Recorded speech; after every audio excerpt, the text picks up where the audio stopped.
Madam madam എന്ന് വിളിക്കുന്ന ചിത്രയ്ക്ക് ഭയങ്കര ഒരു അസ്വസ്ഥതയാണ്. ഒരുപാട് കാലമായിട്ടൊരു കാര്യം പറയാൻ ഇരിക്കുകയാണ്. അതിപ്പം ഇങ്ങനൊരു സ്റ്റേജ് ആയതുകൊണ്ടാണ്. ഒരു സംഭവം നടന്നത് ഞാൻ അറിയാതെ പറഞ്ഞു പോയതാണ്. ആ സിനിമയില് അങ്ങനെ ഒരു സന്ദർഭം വന്നു. കാര്യം ഇത്രയും മനോഹരമായ ഒരു പാട്ടിന്റെ ഇടയിൽ കയറിയിട്ട് അത്തരം കാര്യങ്ങൾ പറയാൻ പാടില്ല. പക്ഷെ ആ ഗാനം അതിന്നും എല്ലാവരുടെ മനസ്സിൽ നിൽക്കുന്നത് അത് ചിത്രയുടെ മാജിക് തന്നെയാണ്. അതിമനോഹരമായ ഗാനം. ഇത്തരം ഗാനരംഗങ്ങളിൽ എനിക്ക് അഭിനയിക്കാൻ സാധിക്കുന്നത് ഭാഗ്യം.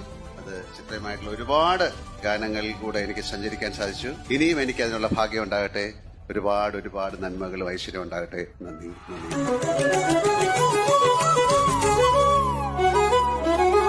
സനിഗ സമഗ പമ പനി പനി സനി സഗ ശ്യാമമേഘമേനി യദുകുല സ്നേഹദൂതുമായി ഇതുവഴി കാളിന്റെ തടത്തിൽ അരിയൊരു